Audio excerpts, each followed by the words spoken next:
जल्दी आकर मिल ले वरना दूसरा तैयार। एक मैसेज मेरे पास भी आया जिसे पढ़कर मैं बहुत हंसी। आपको सुनाती हूँ, हंसी आए तो रोकना मत।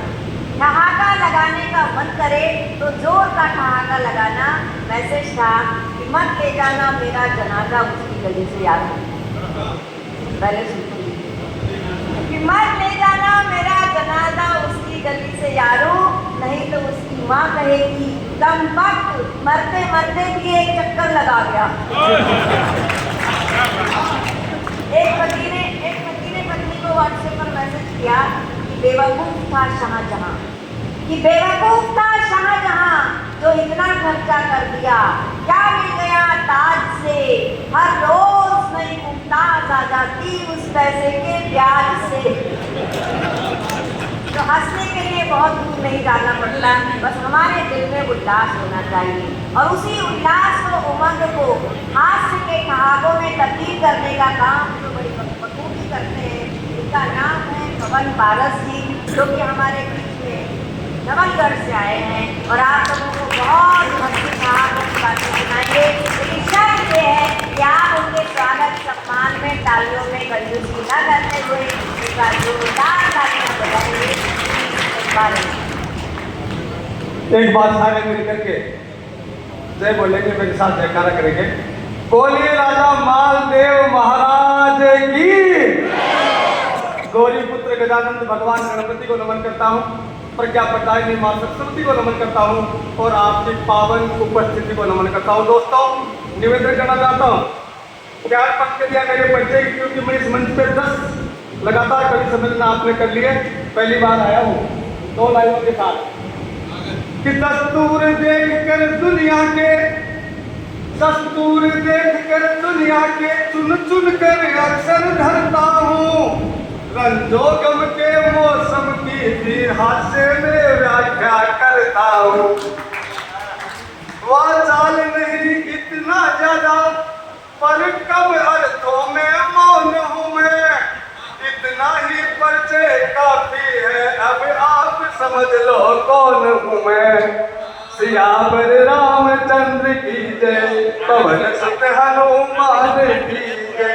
कल हनुमान जयंती है और उसकी पूर्व संध्या पर आपने जो एक कार्यक्रम सजाया है, निश्चित रूप से बधाई के पात्र हैं आप सभी लोग। और इन कवियों का जो सम्मान किया और सोशल मीडिया तथा आपके गांव में जो आपने प्रचार किया, ऐसा कमाल को प्रचार हो दीदी। 25-30 फ्लैक्स इस गाँव इन लोगों ने लगाए थे गाँव में रस्तों पर, कि बहुत किया सम्मान मान प्रचार आपकी नगरी में और कविता के प्रति देखा अद्भुत प्यार आपकी नगरी में। इन कवियों की इस टीम के बल पर मैं वादा करता हूँ, आज मनेगा काव्य का त्योहार आपकी नगरी में। आज मनेगा काव्य का त्योहार आपकी नगरी में। बहुत बहुत धन्यवाद दोस्तों। भाई जय नारायण जी, जय दीदी बताएगी आंगन की तुलसी ने पहले पूछो दीदी। ऑब्जेक्शन मिलोड जय नारायण जी को आंगन की तुलसी बताई। तुलसी स्त्रीलिंग होती है, जय नारायण जी पे फिट नहीं बैठता। आंगन को धतूरा बोल के सम्मान कराओ एक बार। जय नारायण जी का सम्मान में एक बार जोरदार तालियां। और अब विधिवत रूप से, क्योंकि ऐसा धराने का धतूरा पहला कवि मेरी गारंटी है कि जिस कवि सम्मेलन का पहला कवि दमदार है, उस कवि सम्मेलन का 200% बेड़ा पार है। और आपके लिए बता देखिए, हंसने हंसाने के लिए अपने को कहीं जाना नहीं पड़ता। मैं तो दीदी इस बार गया था कुंभ नहाने के लिए, और कुंभ में मेरे मित्र मिलको जितेंद्र, वो आपके सेठ जी ने स्नान कराने के लिए लाए। सेठ जी बहुत मोटा, जितेंद्र माँ की धोती वोती कपड़ा तो उतार के मांगे एक तोलियो लपेट दियो और जोरदार गाड़ लगा दी। आप भी गंगा में दोनों तोलियो लपेट के स्नान के लिए लगा, गंगा को बाहर तेज हो। अब संतों में तो बैठे और सेठ जी को पेट अछूर नीचो जो बड़ा बहुत तोलियो खोलो दोस्तों। जो ही तोलिया खोला, सेठ जी ने आवाज लगाई, बोले यार जितू मेरे साथ तो गड़बड़ हो गई, मेरा तोलिया खुल गया, अब मैं बाहर कैसे आऊंगा। तो बोले सेठ जी मैं भी एक तोलियो लगा रखा मैं ठंड की ड्रेस को। लेकिन सेठ जी आप एक काम करो, 1 नंबर घाट पे चले जाओ और मैं इधर से मेरे कपड़े पहन के आता हूँ। तो बोले यार 1 नंबर घाट पे बिना तोलिया 10 के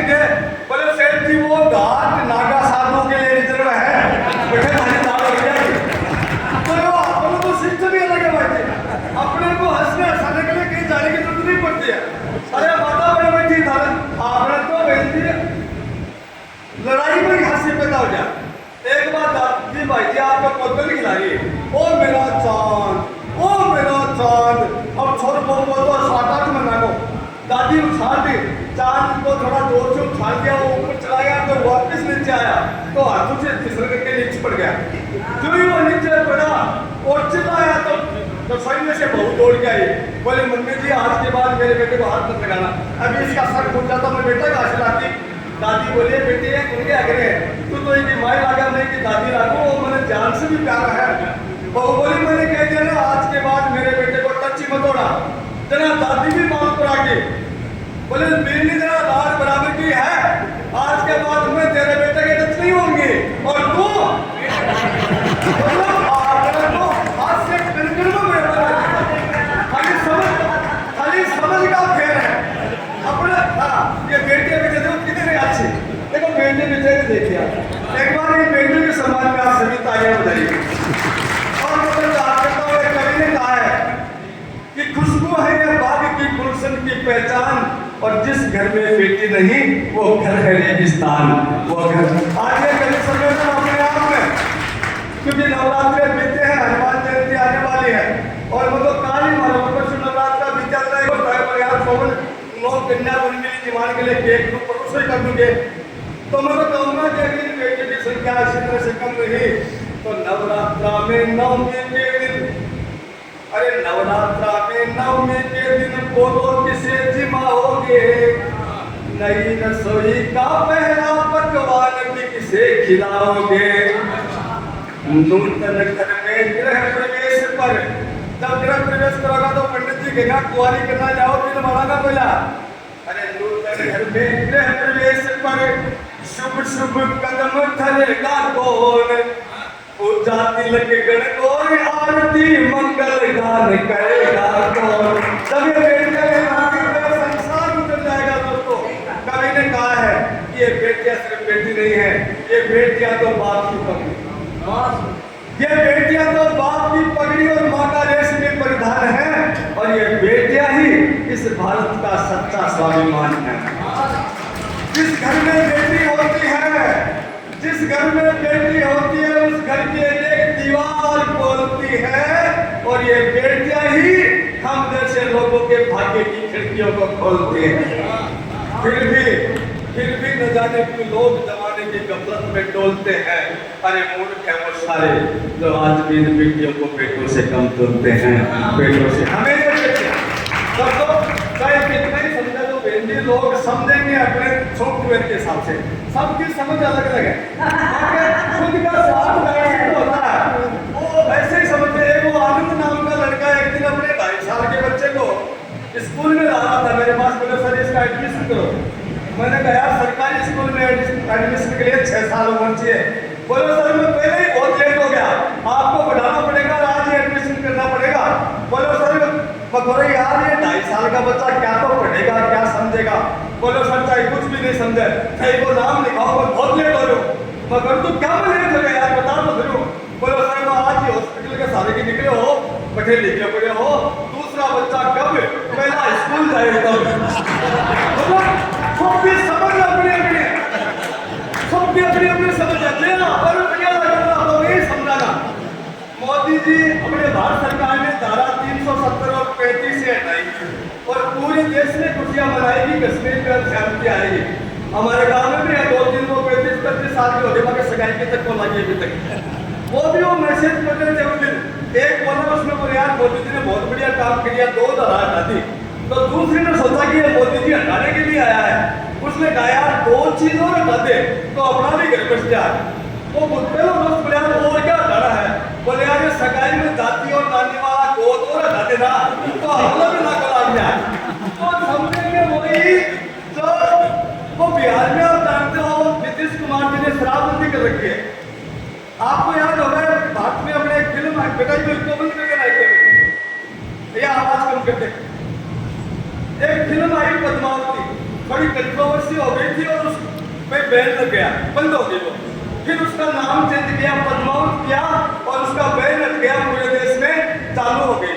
तो जिन्हें उसका नाम बदलने का मामला आया, बैन हटा, मैं बिहार को बेटा शाम की 8 बजे होशियार रहा करता रहा। उनमें से 15-20 लड़के और नीतीश कुमार के पास गए, बोले सीएम साहब एक निवेदन हमें बताओ। बोले सर वो पद्मावत की फिल्म पे जो बैन लगा था उसका नाम बदलते उसका बैन हट गया, वो चालू हो गई। तो बोले आप कहना क्या चाहते हो? बोले सर आप ये रिक्वेस्ट लेके आए हैं कि बिहार में आपने शराब पे बैन लगा रखा है, उसका नाम बदल के शरबत कर दो ना, ताकि उसका भी बैन लग जाए। मतलब आपको सिस्टम है, हम वही समझेंगे जो हमारे लिए ठीक हो, बाकी तो आपकी समझ है। दोस्तों मैं जानकारी का कवि हूँ और आपको कुछ नई जानकारियां देके जाना चाहता हूँ।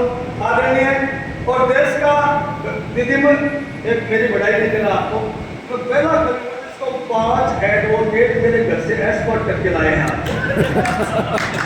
हाँ, आदरणीय सरवण सिंह जी, किशोर कुमार जी, और देखो तालियां बजा रहे हैं ना, 350 किलोमीटर घर से बीच में मेरे को बिठाया, उन्होंने चारों तरफ बैठ करके आए हैं। शायद दुनिया में कोई कवि नहीं है जिसको 5 एडवोकेट मंच तक पहुंचाते हो। तो एक बार इन वकीलों के सम्मान में जोरदार तालियां, और इन वकीलों का रुतबा भी वैसा जोरदार होता है कि इस भागदौड़ भरी दुनिया में सुख से सुखी वकील, इस भागदौड़ भरी दुनिया में सबसे सुखी वकील, जीत गए तो बल्ले बल्ले, नहीं तो वापिस अपील। तो आपको वो खेल लगेगा को, ये आनंद का विषय है दोस्तों। कुछ नई जानकारियों के साथ आपको हंसाते हुए इस राजस्थान की मिट्टी की वंदना करेंगे और आज के इस कवि सदन को आनंद पूर्वक दादा ओमपाल सिंह निडर जी से पहुंचाएंगे। मेरा आपसे निवेदन है कि कोई उठ के नहीं जाएगा, क्योंकि 10वां कवि सम्मेलन है और 10वां कवि सम्मेलन अपने आप में ऐतिहासिक होना चाहिए। इसलिए एक बार जोरदार तालियां पूरी टीम के लिए बजा दें। एक शब्द है मिलन कमीना, मैं शब्दों के शाब्दिक आपको बता रहा हूँ। कमीना शब्द बेटा ऐसा शब्द है जो पुरुषों के लिए काम में आता है, और जिस पुरुष में किसी तरह की कोई कमी नहीं हो उसको कमीना कहा जाता है। एक और शब्द है हसीना, महिलाओं के लिए काम में आता है। वह महिला जो ब्यूटी पार्लर वाले के द्वारा लगाए गए पेरिस और प्लास्टर के फटने के डर से अपनी जिंदगी में कभी नहीं हंसी हो, वो हसीना कहलाती है। हाँ, ज्ञान की बात है सर, ये जानकारी को कभी ये बड़ी ज्ञान की बात है। एक शब्द होता है शुभ चिंतक, वह व्यक्ति जो अपने खास लोगों का शुभ होते हुए देख करके चिंता में पड़ जाता है, वह शुभ चिंतक कहलाता है। एक होता है हितैषी, जो अपने घर में ही भाइयों का हित होते हुए देखता है, फिर परेशान हो जाता है और उनके हित की ऐसी तैसी करने पे तुल जाता है, उसको हितैषी कहा जाता है। एक होता है शादीशुदा, शुदा तो सब जानो, शुदा माने एकदम नॉर्मल हो जाना। शादीशुदा वो पुरुष कहलाता है जो शादी होने के बाद अपने आप में शुदा हो जाता है। बहुत सारी जानकारी है, मैं आज थोड़ी कमी देके जाऊंगा, क्योंकि आपको शादीशुदा, शादी होने के बाद अपना आप शुद्ध हो जाए। आप शादीशुदा हैं? कीर्ति जी बहन के चक्कर है वो राजस्थान में राजस्थान नहीं हुआ है। एक बार जोरदार तालियां बजाएं बहन जी के लिए, आनंद आ रहा। और कवि दोस्तों, कवि है ना, कवि सिर्फ सुनने की वस्तु होता है, कवि सिर्फ सुनने की वस्तु होता है, देखने की नहीं होता है। कवियत्री के लिए ये नियम लागू नहीं है, उनको अपन देख भी सकते हैं, सुन भी सकते हैं। एक बार बताइए दोस्तों, अभी मेरे को पूछ रहे थे सोन जी भाई साहब, बोले यार कल हनुमान जयंती है, वो हनुमान जी कौन सी जाति को हो? वो गया हनुमान जी तो हनुमान जी थे, भगवान राम के भक्त थे, और वानर जाति थी। बोले नहीं यार मेरा शक है कि को लेन की को देन पुनः हरण करके देखो की लुगाई और दो फालतू में आपकी मुझ का आग लगवाई, और जरूर बोलो जाट हो, चाल की आप मोल सिर्फ जाट ही है, इसका बोलो केवल सारा तथा ग्रंथि वाले बैठियो अभी मैं निष्कर्ष काटियो वो जाट हो।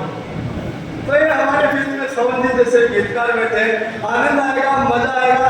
मैं बताऊं ना, हंसना सामने झाड़ी की दूध पर तो पहले ही पूछा थी, हर क्षेत्र में जहां आप रहे पॉजिटिविटी के साथ रहेंगे, वहीं पे हास्य भरा परिणाम मिल जाएगा। लेकिन अब भी मैं कहीं देख रहा हूँ, कई चेहरे अभी भी हंस नहीं रहे हैं। भैरव सिंह जी उनको हंसाइए, जगाइए उनको। हाँ, लेकिन एक दूसरे चक्कर सर अपने हिंदू धर्म के लोग हैं। हिंदुओं में जब भी कोई बच्चा घर में जन्मता है तो घर की औरतें वहां घर के पुरुष के खबी करते हैं कि बामन दादा गंज जाओ और वो पाए और नहान के नहा गया सब में होती है। और पाए जो जन्म के होते हैं वो चार ही होते हैं दोस्तों, सोने का, तांबे का, चांदी का और लोहे का। आजकल 20-30 साल से एक पाया और बोला को टेंशन का पाया, कई टेंशन का पाया जिनमें पूरे 24 घंटे बाकी माथा की नस खिचड़ी रहे। बारगाम में वो कदौड़ का वो मैंने उसको आज तक हंसते हुए नहीं देखा। एक दिन तो सुबह सुबह आ गया, बोले पवन क्या कर रहा है? मैंने कहा काका नहा रहा हूँ, स्कूल जाने की तैयारी कर रहा हूँ। अरे बोले यार स्कूल तो बाद में जाना, मेरा पहले टेंशन बैठ के जा। मैंने कहा क्या हो गया? बोले यार मैंने सुबह ही दही रोटी का खिलावा किया और दही पर नजर पड़ते ही तो खोपड़ा खराब हो गया। मैंने कहा काका मैंने तो तेरा खोपड़ा खा के देखा सुबह से, क्या बात होती? बोले यार मेरे को ये पता है कि दही चावल से बनता, दूध में चावल देने से, लेकिन मेरे टेंशन ये हो गई कि इस दुनिया में जिसने सबसे पहले दही जमाया वो चावल कहाँ से लाया होगा? मतलब अपने बिना मतलब ही टेंशन हो गया। वही करोड़ काका एक दिन मेरे को रास्ते में पकड़ लिया उसने, बोले रे इधरा। मैंने कहा क्या बात है? बोले यार आज मेरा टेंशन से खोपड़ा फटेगा। मैंने कहा क्या हो गया? बोले यार रात में मैं महाभारत देख रहा था और उस महाभारत में बता रहे थे कि पांडव 5 भाई थे, तू मानता क्या? मैंने कहा बिल्कुल मानता हूँ। और बोले कौरवों के लिए कह रहे थे 100 भाई थे। मैंने कहा बिल्कुल थे। बोले अरे यार तू भी बात सही है, अति धुंध में चला के गए। मैंने कहा काका 100 भाई नहीं है, उनकी बहन भी थी, वो 101 भाई बहन थे। बोले तो बात को भी गुरु निकलो यार। लेकिन बोले चल मेरा टेंशन दूसरी चीज की है, मैं कौरव पांडव लड़ा हूँ। मैंने कहा बिल्कुल लड़ाई हुई थी उनकी। तो बोले मेरा टेंशन यह है कि जो कौरवा में लास्ट में जल गयो भी टाइम पर वो पहले चोट चल गई की उम्र कितनी रही होगी, वो भी लड़ाई का लायक बच्चे होंगे, वो तो कोई 400 साल का होगा। बोलो बाबा और एक दिन तो वो शाम के घर आ गो। बोले भाई पवन में आज तेरे पास ही सोऊंगा, मेरे बेटे को तो चले गए सिक्कर और मैं अकेला हूँ। तो मैंने कहा काका सो जा बैठक में काका एक हाथ डाल दी, मैं भी सो गो बगल में।